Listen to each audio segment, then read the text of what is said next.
This question from Germany, Ibrahim As-Sadiq من مصر. في اللقاء السابق كان he asked a question about how can we believe in the Jamaat Ahmadiyya, which is less than 10% of the total population of the Muslims in the world. And he's asking if that was the Mahdi who founded this Jamaat, what is the reason to have a Khalifa, first Khalifa, second Khalifa, third and fourth, and on what basis is the Khalifa chosen? The first question is respectfully returned to him in the context of Muslim population of the world.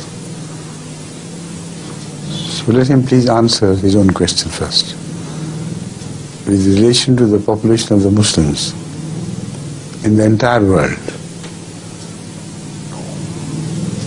1400 years have passed since Islam came into being. And as yet, the Muslim population at best is 1/4 or 1/5 of the entire population of the world. 1/5 is best. So why doesn't he ponder over this question? Why does he believe in Islam? Ahmadiyya began only 100 years ago.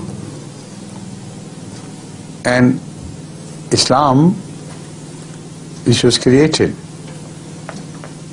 Now, when I said Ahmadiyya began only 100 years ago, I mean Ahmadiyya in Islam began only 100 years ago.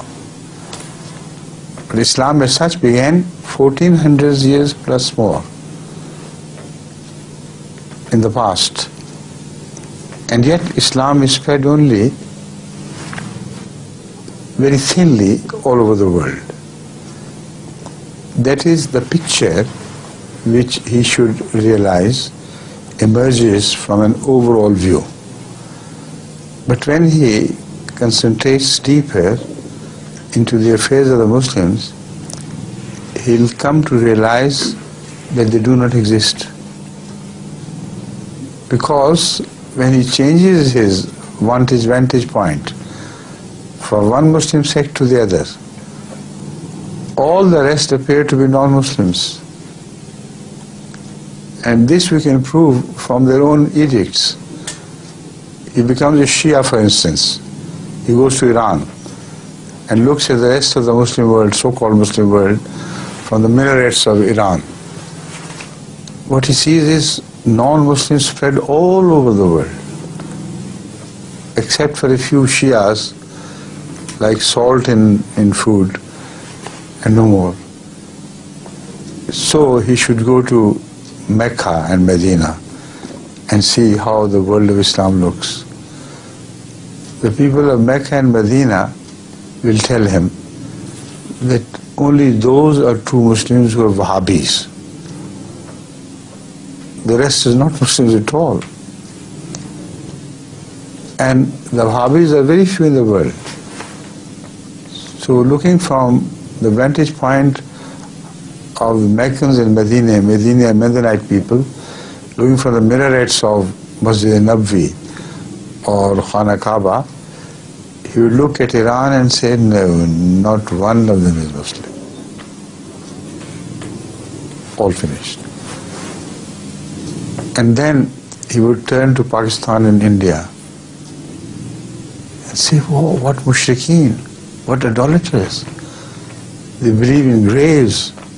They seek favors from the dead saints.